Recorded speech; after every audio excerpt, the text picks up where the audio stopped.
মা, কোথায় আপনি? খেতে দিয়েছি। মা, আপনি কোথায়? উফ, ডেকে ডেকে প্রাণ ওষ্ঠাগত হওয়ার উপক্রম। ওইদিকে বুড়ির কোনো সারা শব্দ নেই। কোথায় আছে, কি করছে কে জানে। এতক্ষণ ঘরের ভেতর রাতের খাবার সাজিয়ে নিজের শাশুড়ির অপেক্ষা করছিল লক্ষ্মী। বারবার শাশুড়িকে খেতে আসার জন্য ডেকে কোনো সাড়া শব্দ না পেয়ে গজগজ করতে লাগলো লক্ষ্মী। উফ, বিরক্ত লাগে। এতক্ষণ ধরে ডাকছি, জীবনটা জ্বালিয়ে পুড়িয়ে শেষ করে দিল একেবারে। বাধ্য হয়ে লক্ষ্মী সদর দরজা থেকে এক পা বাইরে রাখতে দেখল ওর শাশুড়ি আকাশের দিকে অপলক দৃষ্টিতে কোনো এক গভীর চিন্তায় মগ্ন। বলি, রাতটা তো অনেক হলো, দয়া করে গিলে এবার আমায় উদ্ধার করুন। লক্ষ্মীর গলা খাঁকারি শুনে চম্পা খানিকটা হকচকিয়ে পিছন ফিরে তাকাতেই দেখল লক্ষ্মী কোমরে শাড়ির আঁচল গুঁজে রণংদেহী মূর্তি ধারণ করে দাঁড়িয়ে আছেন। কতক্ষণ ধরে ডাকছি সে খেয়াল আছে? ও বৌমা, তুমি বলো, কি বলবে? বিশেষ কিছুই বলতে আসিনি, দয়া করে রাতের খাবারটা খেয়ে আমাকে উদ্ধার করুন। ও, আমি তো তোমার শ্বশুর মশাইয়ের জন্য অপেক্ষা করছিলাম, ও এলে বরং একসাথে খাবো। উফ, আমি আপনাদের জন্য কতক্ষণ অপেক্ষা করব বলুন তো? বাবা কখন আসবেন তার কোনো ঠিক নেই। খাওয়া দাওয়া হয়ে গেলে তো আপনি হাত মুছে বিছানা নেবেন, তারপর বাকি কাজগুলো তো আমাকেই করতে হয়। তুমি আমার সাথে এভাবে কথা বলছো কেন? তো আর কিভাবে বলবো মা? এই বাড়িতে বিয়ে করে আসার পর থেকে জীবনটা তো শেষ করে দিলেন আপনারা, আমার আর ভালো লাগে না। আচ্ছা বৌমা, তুমি আমাদের জন্য বসে না থেকে রাতের খাবারটা খেয়ে নাও। তোমার শ্বশুর মশাই এলে আমি বরং খেয়ে নেব। কিন্তু বলে দিচ্ছি, আপনার খেতে বসার হলে বসুন, তা না হলে যা বাসনপত্র হবে নিজে ধুয়ে রাখবেন। আমি কিন্তু আর কিচ্ছু পারবো না। বৌমা, তুমি এই বয়সে কাজ করতে বলছো? তো আপনি সংসারে কোন কাজটা করেন শুনি? সারাদিন তো বসে বসে চারবেলা গেলা আর ঘুমানো ছাড়া সংসারের কুটোটি তো নেড়ে দেখেন না। ভুলে যেও না বৌমা, এক সময় এই নিজের হাতে আমি পুরো সংসারটা সামলেছি। আমার এত কিছু শোনার কোনো দরকার নেই। আমি আপনাকে খেতে ডাকতে এসেছিলাম, আপনার খাবার ইচ্ছে হলে খান, আর তা না হলে আমার কিচ্ছু বলার নেই। শাশুড়ি বৌমার উত্তপ্ত কথোপকথনের মাঝে খানিকটা বিরক্তি প্রদান করল দরজায় টোকা পড়ার শব্দ। এতে খানিকটা উৎসুক হয়ে চম্পা দেবী বললেন, ওই তো, ওই মনে হচ্ছে তোমার শ্বশুর এসে গিয়েছেন। লক্ষ্মী কোনো কথার উত্তর না দিয়ে স্থির হয়ে সেখানেই দাঁড়িয়ে রইল। বৃদ্ধা চম্পা দেবী দরজার খিল খুলে দিতেই তড়িঘড়ি একজন বৃদ্ধ লোক ঘরে প্রবেশ করল। লোকটির বয়স আনুমানিক 70, পরনে একটি লাল ধুতি ও গলায় রুদ্রাক্ষের মালা। মাথার চুল ও গালের দাড়িতে কালের নিয়মে পাক ধরেছে। ললাট জুড়ে ফুটে উঠেছে বলি রেখার ছাপ। কি গো, এত দেরি হলো যে? একটা ছোট্ট কাজে এসেছি, বিরক্ত করবে না। কি এমন কাজে এসেছো যার জন্য দুটো কথা বলা যাবে না? আর আর তোমার চোখগুলো এমন লাল হয়েছে কেন? তাতে তোমার কি?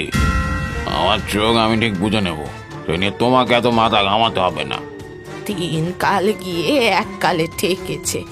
আমি চিন্তা করব না তো অন্য কেউ চিন্তা করবে? আচ্ছা, ইন্দু কোথায়? ওকে তো দেখতে পাচ্ছি না। ও কখন কে ঘুমিয়ে পড়েছে। বৌমা তোমার জন্য অপেক্ষা করে করে এতক্ষণে খেতে বসেছে। এত সময় আমার নেই, ওই একটা কাজে এসেছি, কাজ হয়ে গেলে চলে যাব। তুমি ওদিকে কোথায় যাচ্ছ? ইন্দুর কাছে, আমি ওকে আমার সাথে করে নিয়ে যাব। কাজকর্ম নেই, সারাদিন লোকের বাড়িতে ভূত ছাড়িয়ে বেড়ানো। আমি আমার মেয়েকে কোথাও যেতে দেব না। আপনার যা ভালো মনে হয় আপনি করে নিন। লক্ষ্মীর কথা শুনে হরনাথ প্রচন্ড রেগে লক্ষ্মীকে হাত দিয়ে ঠেলা দিতেই খানিকটা দূরে গিয়ে পড়ল লক্ষ্মী। তোমার কি মাথা খারাপ হয়ে গেল নাকি? বৌমার গায়ে হাত দিলে? বেশ করেছি, প্রয়োজন পড়লে আবারও করব। ছি ছি ছি ছি ছি, তোমার এত অধঃপতন হয়েছে। চম্পার কথায় কোনো রকম কর্ণপাত না করে হরনাথ ইন্দুর বিছানার সামনে গিয়ে ঘুমন্ত বছর সাতেকের ইন্দুকে কোলে তুলে দরজার দিকে এগোতেই পথ আটকে দাঁড়ালো চম্পা। আমার পথ থেকে সরে যাও, নাহলে কিন্তু খুব খারাপ হবে। আমার প্রাণ থাকতে আমি এই পথ ছাড়বো না। দিদি ভাইকে এক্ষুনি বিছানায় শুইয়ে। তারপর কোনো দিকে না তাকিয়ে ঘুমন্ত ইন্দুকে কোলে তুলে সোজা দরজা দিয়ে বেরিয়ে যেতেই ডুকরে কেঁদে উঠল লক্ষ্মী। ইন্দু, আমার ইন্দুকে এক্ষুনি আমার কাছে এনে দিন। কোথায় নিয়ে গেলেন উনি আমার ইন্দুকে? আমি জানি না বৌমা, আমি সত্যি জানি না। আপনারা কি ঠিক করে নিয়েছেন যে আমাদের একটুও শান্তি দেবেন না? আমি কি করব বলো বৌমা? তোমার শ্বশুর মশাইকে অনেকবার বলেছি এত বয়স হয়েছে এসব ওঝাগিরি ছেড়ে দাও, তা না। তা শুনবেন কেন? অন্যের ঘর বাঁচিয়ে নিজের ঘরে অশান্তি ডেকে আনাটাই তো ওনার ধর্ম। আমার মেয়েটার যদি কোনো ক্ষতি হয় তাহলে কিন্তু আমার চেয়ে খারাপ আর কেউ হবে না। শাশুড়ি ও বৌমার বাকবিতণ্ডার পারদ যখন চরমে, তখন বিধ্বস্ত অবস্থায় এক 70 বৃদ্ধ সদর দরজা দিয়ে ঘরের ভেতরে প্রবেশ করতেই চম্পা দেবী ও লক্ষ্মী দুজনেই ঝগড়া থামিয়ে সেই বৃদ্ধটিকে প্রশ্ন করল। আপনি একা ফিরে এলেন যে? ইন্দু কোথায়? তাই তো, বৌমা তো ঠিক কথাই বলছে। আমাদের দিদি ভাই কোথায়? এসব কি কথা বলছো? এত রাতে তো দিদিভাই ঘরেই থাকবে, আবার কোথায় যাবে? আপনার মাথা ঠিক আছে? কি উল্টোপাল্টা কথা বলছেন এগুলো? একটু আগেই তো আপনি আমাকে ধাক্কা দিয়ে ফেলে ও মাকে পা দিয়ে আঘাত করে ইন্দুকে ঘুম থেকে তুলে জঙ্গলের দিকে নিয়ে চলে গেলেন, আর এখন আপনি এসে বলছেন যে ইন্দু কোথায়? তোমরা কি বলছো? আমি তোমাদের আঘাত করেছি? হ্যাঁ হ্যাঁ, আঘাত করেছো। তোমার কি বুড়ো বয়সে ভীমরতি ধরলো নাকি? যাও যাও, তাড়াতাড়ি গিয়ে আমার দিদি ভাইকে নিয়ে এসো। তোমরা আমার কথা বিশ্বাস করো, আমি এই মাত্র ভিটে ফিরছি। আর আমরা যেটা চোখে দেখলাম সেটা কি মিথ্যে? আমি আমার মৃত ছেলের নামে দিব্যি কেটে বলছি, আমি ইন্দু দিদি ভাইকে কোথাও নিয়ে যাইনি। তুমি যেমন করে পারো ওকে খুঁজে আনো। কোথায় নিয়ে গেলেন আপনি আমার মেয়েটাকে? বৌমা বিশ্বাস করো, আমি সত্যি বলছি, আমি ইন্দুকে নিয়ে কোথাও যাইনি। আমি তো এই মাত্র ভিটে ফিরছি, তখন তো আমি হারানদের ভিটে ছিলাম। তুমি যদি এখন ভিটে ফেরো তাহলে তার আগে হুবহু তোমার মতো দেখতে কে এসেছিল? এটা তো আমিও বুঝতে পারছি না যে আমার ছদ্মবেশে আমারই ভিটে এসে আমার এত বড় সর্বনাশ করলো কে। যে এই ক্ষতি করেছে তাকে আমি ছাড়বো না। আমি আপনাকে এক ফোঁটাও বিশ্বাস করি না। নিজের ছেলেটাকে তো খেয়ে আমার সধবার সাজ, সিঁথির, সিঁদুর সব কেড়ে নিয়েছেন। এবার নজর পড়েছে আমার মেয়েটার দিকে, তাকেও আপনি। বিনা দোষে তার দিকে আঙুল তুলছেন তাঁরই স্ত্রী ও পুত্রবধূ। সেই সাথে তার মনে একটা প্রশ্ন উঁকি দিল, কে এমন হতে পারে যে তাঁরই ভিটেতে তাঁরই ছদ্মবেশে এসে তার ছোট্ট নাতনিকে অপহরণ করে নিয়ে চলে গেল? কি ভাবছেন? এরপর কি সাফাই দেবেন? ছি, এত কিসের লোভ আপনার? আমি জানি আমি এখন যা কিছুই বলবো সেটাই এখন তোমাদের মিথ্যে মনে হবে। আমি আবারও এক কথাই বলবো, এর আগে আমি ভিটে আসিনি। এতক্ষণ তো আমি মাছপাড়ার হারানের ভিটেতে ছিলাম, ওই তো আমাকে পৌঁছে দিয়ে গেল। আপনি একটা ঠগ, জোচ্চোর, প্রতারক। নিজের স্বার্থের জন্য নিজের নাতনিটাকে ব্যবহার করতে দুবার ভাবলেন না? ছি ছি ছি ছি ছি ছি। বৌমা বৌমা একটু ঠিক করে কথা বলো, আমি তোমার গুরুজন। নিজেকে নির্দোষ প্রমাণ করতে চাইলে এক্ষুনি আমার মেয়েকে এনে দিন। নিজেকে নির্দোষ প্রমাণ করতে বদ্ধপরিকর বৃদ্ধ হরনাথ কি করণীয় বুঝতে না পেরে মাথায় হাত দিয়ে মেঝেতে বসেছিল। এমন সময় হারান এসে উপস্থিত হয় সদর দরজার সামনে, কিন্তু ঘরের মেঝে তিনজনকে মাথায় হাত দিয়ে বসে থাকতে দেখে সে প্রশ্ন করে, কি হয়েছে কাকা? তোমরা সবাই এভাবে মাথায় হাত দিয়ে বসে আছো কেন? হারানের কথা শুনে মাথা তুলে তাকালেন হরনাথ। তারপর শটান মেঝে থেকে উঠে হারানের হাত ধরে বললেন, তুই তুই ঠিক সময় এসেছিস বাবা, তোর কথাই ভাবছিলাম। কিন্তু তোমরা এভাবে বসে আছো কেন? মানে কি হয়েছে? তুই তুই ওদের বল না বাবা, আমি এতক্ষণ কোথায় ছিলাম। কোথায় আবার থাকবে? তুমি তো এতক্ষণ আমার ভিড়েতেই ছিলে। শুনলে তোমরা?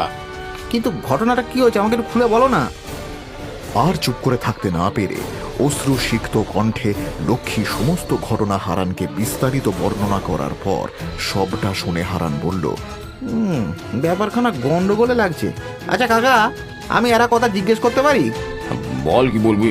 তোমার মুখে প্রায় শুনেছি যখন তুমি কারোর বাড়িতে ভূত ছাড়াতে যাও তখন নাকি সবার প্রথম নিজের ভিটে গৃহবন্ধ দিতে হয়, না হলে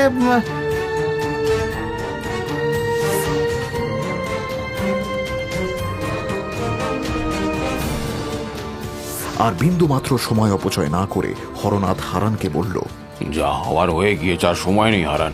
তুই এক্ষুনি আমার সঙ্গে একবার জঙ্গলে চল। কি হয়েছে কাকা? এত বিস্তারিত বর্ণনা করার সময় নেই, তুই তাড়াতাড়ি চল।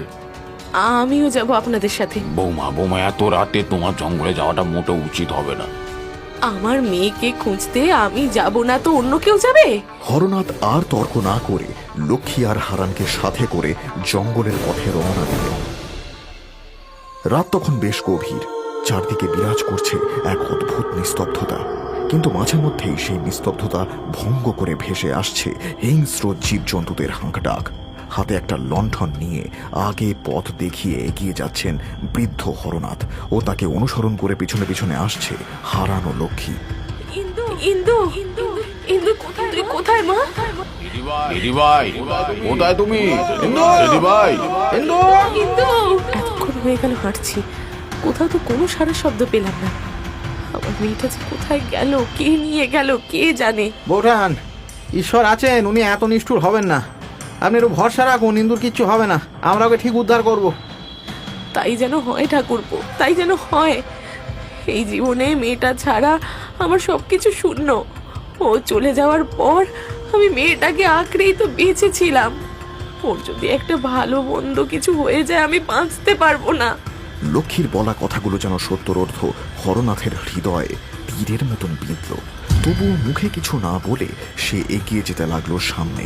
সামনে একটা ছোট্ট টিলা দেখে হারান বলল, ওই তো সামনে একটা টিলা জাতীয় কিছু রয়েছে, পুরো জঙ্গলটা স্পষ্ট বোঝা যাবে। হ্যাঁ হ্যাঁ, আমিও বরং একবার। তুমি বরং নিচে দাঁড়াও বৌমা, আমি আর হারান একবার দেখি। হরনাথের সতর্কবাণী উপেক্ষা করে কোনো রকমের টিলায় উঠে মেয়ের নাম ধরে ডাকতে লাগলো লক্ষ্মী। মা, ইন্দু ইন্দু কোথায়, তুই কোথায় মা? দেখ আমরা এসেছি। দিদিভাই, কোথায় তুমি? দিদিভাই, ইন্দু, আজ শুধুমাত্র আপনার জন্য আমার মেয়েটার এমন অবস্থা। আপনার ওই ওঝাগিরি আমার জীবনটাকে চিরতরে শেষ করে দিল।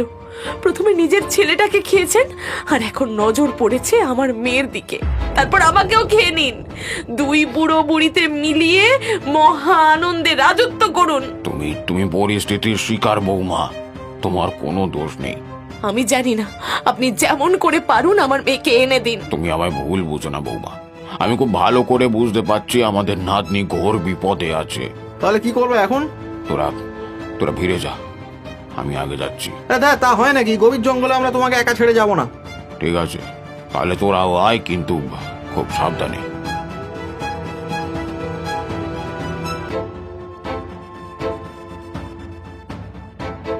টিলা থেকে নেমে তিনজনে ধীরে ধীরে সামনের দিকে এগিয়ে যেতে লাগলো। এমন সময় ওরা দেখতে পেল জঙ্গলের মাঝখানে স্থিত কমলা দিঘির জলে কিছু একটা ভাসছে। দূর থেকে সেটা খুব স্পষ্ট বোঝা না গেলেও কাছে গেলেই ওরা দেখলো একটা দেহ জলে ভাসছে। কাকা, মনে হচ্ছে কি যেন ভাসছে, বুঝলে? মনে হচ্ছে কারণ মৃতদেহ। তাই তো দেখছি, অপেক্ষা কর, আমি বরং। আরে দেখ, করছোটা কি? তুমি এই বয়সে ঠান্ডা জলে নামবে নাকি? আমি দেখে আসছি। ঠিক আছে, কিন্তু সাবধানে। সময় অপচয় না করে হারান সঙ্গে সঙ্গে জলে ঝাঁপ দিয়ে দেহটিকে কোলে তুলে পাড়ে উঠে আসতেই সকলের মুখের রং মুহূর্তের মধ্যে ফ্যাকাশে হয়ে গেল। হিন্দু, আবার কি সর্বনাশ হলো? ঈশ্বর, কোন পাপের শাস্তি তুমি আমায় দিলে? ওর দিদিভাই, ওঠ, আমি এসেছি, দেখ একটিবার চোখ মেলে তাকা দিদিভাই। শান্ত হও লক্ষ্মী, শান্ত হও। তোমার যে ক্ষতি হয়েছে তার ক্ষতিপূরণ দেওয়ার সাধ্য কারণ নেই, কিন্তু তোমাকে এটা মানতে হবে যে নিয়তির উপরে কারোর হাত নেই। কিন্তু মোড়ল মশাই, আমাদের সবার প্রশ্ন তো এই কাজটা হরনাথ না করলে কে করেছে? ওটাই তো সব থেকে বড় প্রশ্ন। কিন্তু হারান তো বললো গতকাল সন্ধ্যায় নাকি হরনাথ কাকা ওর ভিটেতেই ছিল, কিন্তু যদি হরনাথ হারানের ভিটে থাকে তাহলে ব্যাপারটা তো আরো গোলমেলে হয়ে যাচ্ছে, তাই না? যাই হোক, যা হয়েছে সেটা ভীষণই দুঃখজনক, আর তার উপর তো আমাদের কারোর হাত নেই। তাই দেহটাকে দাহ না করে তাকে সমাহিত করা হোক। এরপর গ্রামবাসীরা মোড়লের মত সমর্থন করে ইন্দুর মৃতদেহটা কাঁধে তুলে শ্মশানের দিকে এগোতে লাগলো, আর পিছনে পড়ে রইল অসহায় এক মায়ের কান্না। হারান ও হরনাথের সাথে গ্রামবাসীরা শ্মশানে পৌঁছে মাটি খুঁড়ে দেহটাকে মাটিতে সমাহিত করে ফিরে এলো যে যার ভিটে।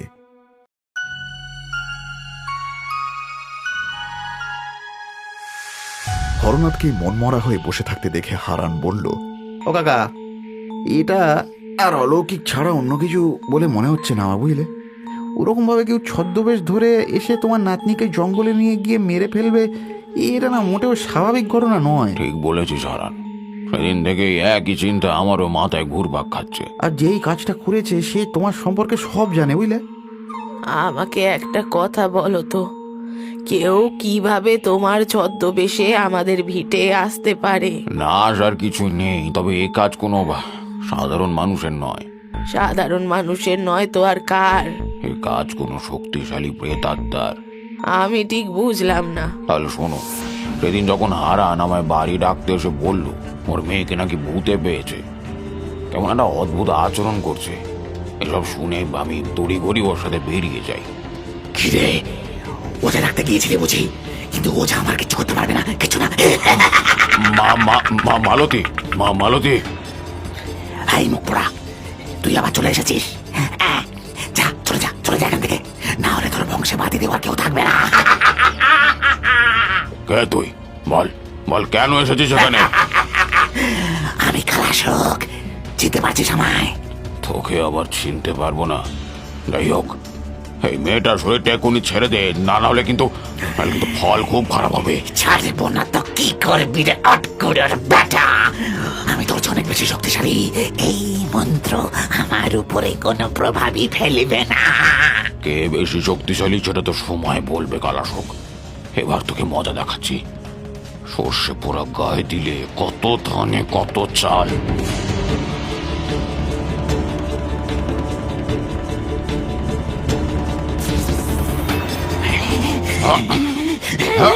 চলে গেল, চলে গেল। রিং কালিং ওম ফট স্বাহা, ওম রিং কালিং ওম ফট স্বাহা। ছেড়ে দে আমায়, ছেড়ে দে, চলে যাচ্ছি আমি। তুই যে গেছিস তার প্রমাণ রেখে যা। ওই জলের ভরা কলসিটা দাঁতে কামড়ে ধরে নিয়ে যা সীমানার বাইরে। এত ভারী কলসি নিয়ে যাব কি করে? তাহলে আমার চটি জোড়া নিয়ে যা দাঁতে কামড়ে, যা, আর ফিরে আসবি না। ও যখন আমার চটি জোড়া দাঁতে কামড়ে ধরে ঘর থেকে বেরিয়ে গাছতলায় গিয়ে ফেলে দিল, যাওয়ার আগে আমায় বলে গেল, ভাবিস না আমি হেরে গেছি, আমি আবার ফিরে আসব অন্যের পরিবারকে বাঁচাতে গিয়ে। নিজের পরিবারের কথা ভুলে গেলি ওঝা? কথাটা বলে কালাশোকের আত্মা সেখান থেকে উধাও হয়ে যাওয়ার পর তখনই আমার মনে পড়লো আমি হারানের বাড়িতে যাওয়ার আগে আমার নিজের ঘরে গৃহবন্ধ করে যেতে ভুলে গিয়েছি। আর সেই সুযোগের সদ্ব্যবহার করে ওই কালাশোকের অতৃপ্ত আত্মা আমার ছদ্মবেশ ধরে ওই দুর্ঘটনা ঘটিয়েছে। এতক্ষণে আমি সবটা বুঝতে পারলুম। এ কি অলক্ষণে কাণ্ড গো! এবার কি হবে? বাকি সবাই আপনার এই গাল গল্প যদি বিশ্বাস করেও নেয়, আমি কিন্তু করব না। আমার মেয়ের অকাল মৃত্যুর জন্য একমাত্র দায়ী আপনি, আর কেউ নয়। এ তুমি কি বলছো বৌমা? ঠিক আছে, আমি প্রমাণ করব যে আমি নির্দোষ। কাকা, আমি হয়তো আপনাকে এমনি কিছু সাহায্য করতে পারবো না, কিন্তু আপনাকে প্রতিশোধ নিতে সাহায্য করতে পারি। ও যেহেতু একজন তান্ত্রিক ছিল, আমি নিশ্চিত ওর ডেরা জঙ্গলেই কোথাও হবে, বুঝলেন? সেখানে নিশ্চয়ই ওর সব কুকর্মের চিহ্ন পড়ে আছে। মনে হয় যদি আমরা ওখানে যাই তাহলে কিছু না কিছু নিশ্চয়ই পাবোই। ঠিক বলেছিস হারান, চল আজ রাতেই যাই, আর দেরি করা যাবে না।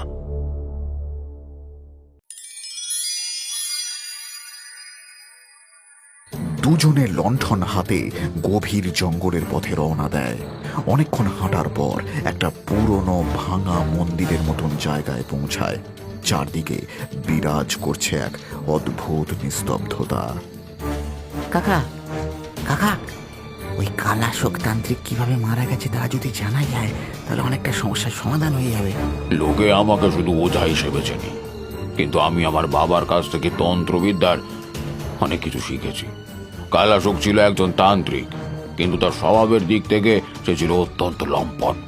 সে অনেক মেয়ে সর্বনাশ করেছে, কালো জাদু করে গ্রামের মানুষদের ঘর ভেঙেছে। কিন্তু ও মারা গেল কি করে বলুন তো? আমাকে একটু সময় দে। হরনাথ একটা বড় গাছের নিচে ছোট্ট হোমকুণ্ড তৈরি করে আগুন জ্বালায়।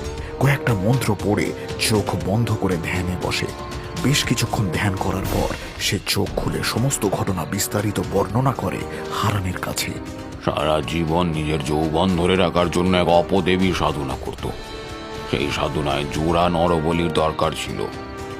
কালাশোক, তুই আমার সাধনা করেছিস, আমার জোড়া বলি চাই। মা, অপরাধ মার্জনা করো মা, আর একটু সময় দাও, এখনো পুরোপুরি প্রস্তুত হয়নি। সময়? তুই আমাকে সময় দিতে বলছিস? জোড়া বলি এক্ষুনি চাই, নইলে তোর সব সাধনা বৃথা। তোর শক্তি আমি সমস্ত ছিনিয়ে নেব। মা, দয়া করো, দয়া করো, আমি কোনো দয়া নেই, বলি দে, নিজেকে দে, নইলে এই মুহূর্তে তোর প্রাণ নিয়ে যাব। বলি গ্রহণ করো মা। হরনাথ গাছের বাম পাশের একটা জায়গা দেখায়। কালক্রমে তার দেহ কঙ্কালে পরিণত হলো, মাটিতে মিশে গেল, কিন্তু কোনো সৎকার না হওয়ায় সে অতৃপ্ত আত্মায় পরিণত হয়েছে। প্রতিশোধ নিতে ফিরে এসেছে। হারান, ওর কঙ্কালটা বের করে ওটা পুড়িয়ে দিতে পারলে কালাশোকের প্রভাব চিরতরে শেষ হয়ে যাবে। ঠিক আছে কাকা।